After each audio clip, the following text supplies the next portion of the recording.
नमस्कार दोस्तों, आज हम ऐसे 5 टॉपिक डिस्कस करने वाले हैं जिन टॉपिक से पिछले प्रीवियसली जो इस दिसंबर 2025 में जो भी एग्ज़ाम हुए उनमें ये टॉपिक काफ़ी ज़्यादा कॉमन टॉपिक पाए गए। इन्हीं कॉमन टॉपिक से कई बार क्वेश्चन पूछे गए। जैसे कि मैं बात करूँ सॉफ्टवेयर की, तो सॉफ्टवेयर में सिस्टम सॉफ्टवेयर टॉपिक से क्वेश्चन पूछा गया था, जिसमें पूछा गया था लिनक्स दिया था ऑप्शन में, लिनक्स के साथ विंडोज़ दिया था, ठीक है, विंडोज़ के बाद MS DOS दिया था आपको। इन सब का क्रोनोलॉजिकल ऑर्डर उसने पूछा था, ठीक है। तो ऐसे ही कुछ कॉमन टॉपिक है, उनको हम डिस्कस करेंगे। तो सबसे पहले स्टार्ट करते हैं हम सॉफ्टवेयर से। सबसे पहले हम स्टार्ट करते हैं डेफिनेशन। लिखा software is a set of program and instruction. एक अकेला प्रोग्राम या इंस्ट्रक्शन सॉफ्टवेयर नहीं होते, इन सब का कंप्लीट सेट होता है, उसको हम इंस्ट्रक्शन या सॉफ्टवेयर कहते हैं। और ये कंप्यूटर को बताते हैं कंप्यूटर को करना क्या है, ठीक है। अब टाइप की बात की जाए तो सिस्टम सॉफ्टवेयर हुआ, एप्लीकेशन सॉफ्टवेयर हुआ, प्रोग्रामिंग सॉफ्टवेयर हुआ, ये इसके वेरी अलग अलग तरीके के टाइप्स होते हैं। जिसमें इस बार जो क्वेश्चन पूछा गया था वो ऑपरेटिंग सिस्टम से पूछा गया था। तो ऑपरेटिंग सिस्टम में आता है विंडोज़, लिनक्स, डिवाइस ड्राइवर और यूटिलिटी सिस्टम, ठीक है। ऑपरेटिंग सिस्टम की एप्लीकेशन सॉफ्टवेयर की बात की जाए तो MS Excel, MS Word, MS Excel, browser और टेली। ब्राउज़र भी काफ़ी ज़्यादा इंपॉर्टेंट टॉपिक रहता है, बट अब तक इससे क्वेश्चन नहीं पूछे गए हैं। वेब ब्राउज़र हुआ, इन सब की कैटेगरी भी पूछी जाती है। बाकी बात करें प्रोग्रामिंग सॉफ्टवेयर की, compiler, interpreter, assembler. Compiler, interpreter, assembler ये वो सॉफ्टवेयर हैं जिनका ज़्यादातर यूज़ होता है प्रोग्रामिंग लैंग्वेज को कंप्यूटर को समझाने में। आप ऐसा समझिए कि लो लेवल लैंग्वेज को हाई लेवल लैंग्वेज में कन्वर्ट करने के लिए और हाई लेवल लैंग्वेज को लो लेवल लैंग्वेज में कन्वर्ट करने के लिए इसका यूज़ किया जाता है। अब कुछ की पॉइंट्स की बात करें तो की पॉइंट वो हैं जो जिनकी स्पेलिंग, जिनका मीनिंग थोड़ा काफ़ी ज़्यादा अजीब होता है। जैसे कि मैं बात करता हूँ इसकी इंटेंजिबिलिटी, ठीक है। तो इंटेंजिबल ज़्यादातर टर्म यूज़ होता है नेट में, तो इसीलिए मैंने यहाँ की पॉइंट की नोट पे नेट को इस वर्ड को रखा। साथ ही बात करें OS act as an interface between the user and hardware, ठीक है। अब नेक्स्ट टॉपिक देखते हैं। नेक्स्ट टॉपिक है जिसका नाम है हार्डवेयर। इससे भी एक क्वेश्चन पूछा गया था, वो मैं आपको इसी टॉपिक को डिस्कस करते टाइम उसी समय बताऊंगा। लिखा है definition, physical component of a computer are called hardware. Computer के जो भी फिजिकल कंपोनेंट होते हैं, जैसे मेरे पास ये रखा है, ये कंप्यूटर का फिजिकल कंपोनेंट है, तो ये हार्डवेयर की कैटेगरी में आएगा। कीबोर्ड जो मैं यूज़ कर रहा हूँ, माउस जो यूज़ कर रहा हूँ, कैमरा जिससे वीडियो शूट हो रहा है, वो सारा आपका हार्डवेयर की कैटेगरी में आता है। अब एग्जाम्पल की बात की जाए तो CPU हुआ, कीबोर्ड हुआ, माउस हुआ, मॉनिटर हुआ, प्रिंटर हुआ। इस बार जो क्वेश्चन पूछा गया तो उसमें CPU भी था, कीबोर्ड भी था, माउस भी था, ठीक है। एक टर्म और था, बट इन तीनों के सामने CPU के सामने जो था वो प्रोसेसर था, कीबोर्ड के सामने वो इनपुट डिवाइस था और मॉनिटर के सामने आउटपुट डिवाइस था। ऐसे करके क्वेश्चन फ्रेम हुआ था, जो क्वेश्चन मैंने अभी आपको बता दिया है। नेक्स्ट जो हम पार्ट डिस्कस करेंगे सेम इसी वीडियो का, उसमें हम वो क्वेश्चंस को डिस्कस करेंगे जो अब तक एग्जाम में आए हैं। साथ ही साथ मैं आपको जून 2025 के साथ साथ जो दिसंबर 2024 में जो PYQ आए हैं सिर्फ ICT के, कोशिश करूँगा हम सारे क्वेश्चंस को हम डिस्कस करें, जिससे कि हमें अंदाजा रहे कि ये कॉमन टॉपिक रिपीट होते हैं या नहीं होते हैं। बात करते हैं अब कैटेगरीज की, तो ये इनपुट डिवाइस, आउटपुट डिवाइस और प्रोसेसिंग डिवाइस। इनपुट डिवाइस में कीबोर्ड और स्कैनर आता है, आउटपुट डिवाइस में मॉनिटर और प्रिंटर आता है। प्रोसेसिंग की डिवाइस की बात की जाए CPU, जिसमें ALU और CU होता है। ALU जितने भी अर्थमेटिक तरीके के लॉजिकल या कैलकुलेशन के काम होते हैं वो आपका अर्थमेटिकल लॉजिकल यूनिट परफॉर्म करता है। और CU की बात करें तो CU is stand for control unit, मतलब किस तरीके से किस डिवाइस को कैसे कंट्रोल करना है वो CU के अंदर आता है। स्टोरेज डिवाइसेस की बात की जाए तो HDD, SSD दो तरह की होती है। HDD काफ़ी ज़्यादा फास्टर होती है, SSD as compare to SSD slower होती है। फुल फॉर्म की बात की जाए तो HDD का मतलब हार्ड डिस्क ड्राइव होता है, SSD का होता है solid state drive.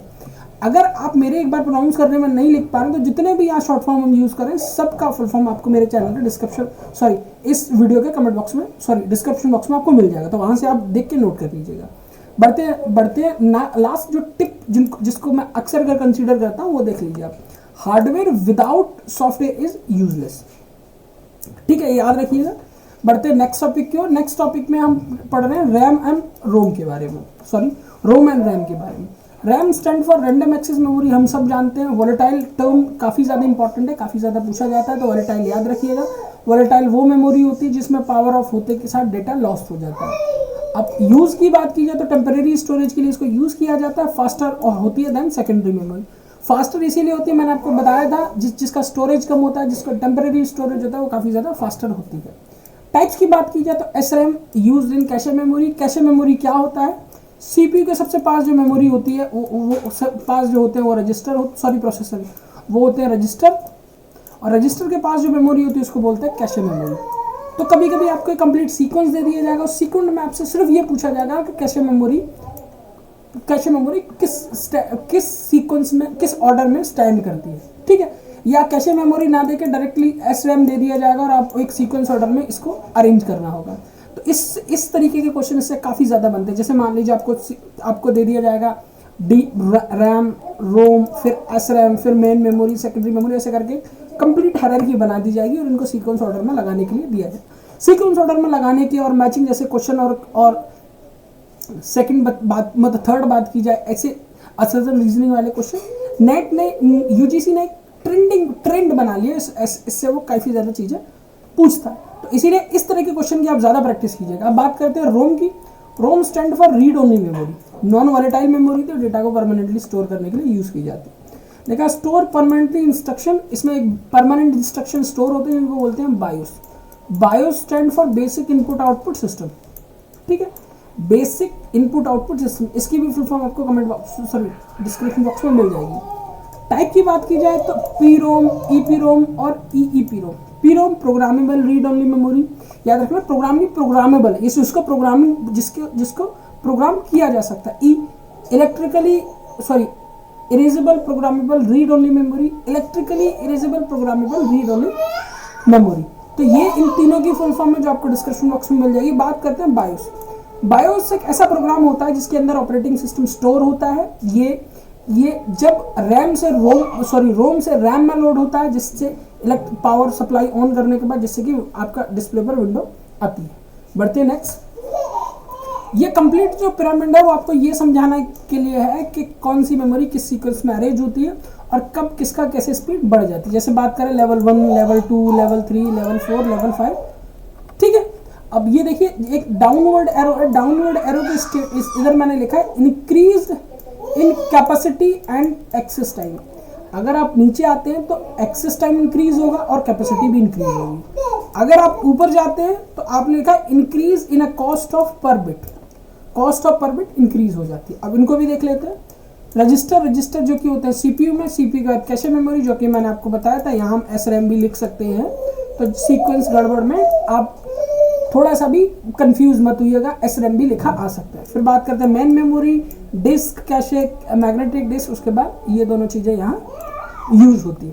Pyramid completely मैंने समझा दिया, पिरामिड को याद रखिएगा, काफ़ी ज़्यादा पूछा जाता है। बढ़ते हैं नेक्स्ट टॉपिक की ओर, जहाँ 4th नंबर टॉपिक है जिसमें बिट और बाइट को डिस्कस करें। अब बिट और बाइट को क्या होता है, पहले स्टार्टिंग से सीक्वेंस को समझ लेते हैं ताकि कंफ्यूजन ना हो। सबसे पहला स्मॉलेस्ट यूनिट जो होती है वो बिट होती है, जो डेटा को रिप्रेजेंट करती है, ठीक है। बूलियन में हम ज़्यादातर बिट को ही पढ़ते हैं, 0 और 1 को, ठीक है। जब 4 बिट्स मिलती हैं तो वो बनाती है एक nibble. The combination of 4 bits are called nibble. अब अगर 8 बिट मिलती हैं तो बनाती है बाइट। याद रखना, बिट सबसे छोटी यूनिट होती है, बाइट उससे बड़ी यूनिट होती है।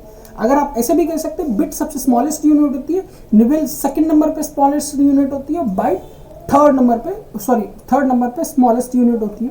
और तीनों में कंपैरिजन किया जाए तो सबसे छोटी होती है बिट। तो कंफ्यूज नहीं होना है। बात करते हैं कन्वर्जन की, तो एक बिट को जो हम कन्वर्ट कर सकते हैं 8 बिट में, जो कि मैंने एक बाइट को हम 8 बिट में कन्वर्ट कर सकते हैं, जो मैंने आपको बताया। एक KB की बात कीजिए तो 1024 बाइट। एक MB को जो कन्वर्ट किया जाए 1024 KB। एक GB को जो कन्वर्ट किया जाए 1024 MB।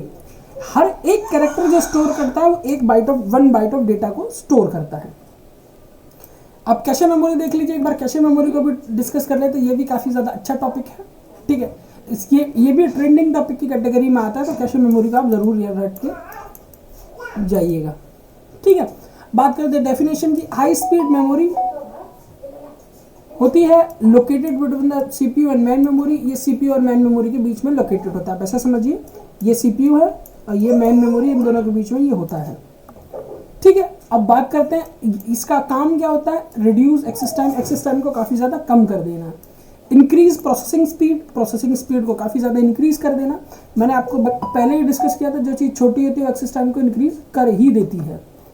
ठीक है। कैरेक्टर्स की बात की जाए, कैरेक्टरिस्टिक्स की वेरी फास्ट होती है, वेरी एक्सपेंसिव होती है, स्मॉल होती है। स्मॉल यानी फास्ट, याद रखिएगा। और जो मेमोरी फास्ट होती है वो एक्सपेंसिव होती ही होती है। लेवल्स की बात कीजिए तो 3 लेवल होते हैं, L1, L2, L3, ठीक है।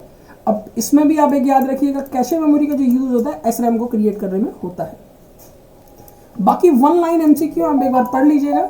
वीडियो आपको अच्छा लगा हो तो ज़रूर चैनल को सब्सक्राइब कीजिएगा, काफ़ी कंटेंट को इकट्ठा करने में और काफ़ी ऐसा कंटेंट इकट्ठा करने में जो काफ़ी ज़्यादा इंपॉर्टेंट होता है, थोड़ा टाइम लगता है और काफ़ी ज़्यादा एफर्ट भी लगते हैं। अगर आप वीडियो को लाइक करते हैं तो काफ़ी ज़्यादा मोटिवेशन मिलता है। साथ ही वीडियो अपने फ्रेंड को ज़रूर शेयर कीजिएगा और टेलीग्राम चैनल मेरा ज़रूर ज्वाइन कर लीजिएगा, जिसमें UGC नेट असिस्टेंट प्रोफेसर या PhD एग्जाम से रिलेटेड जो भी अपडेट आती है वो उसमें आपको मिलती है। बाकी वीडियो को कंप्लीट देखने के लिए धन्यवाद। आपका दिन शुभ हो। Thank you.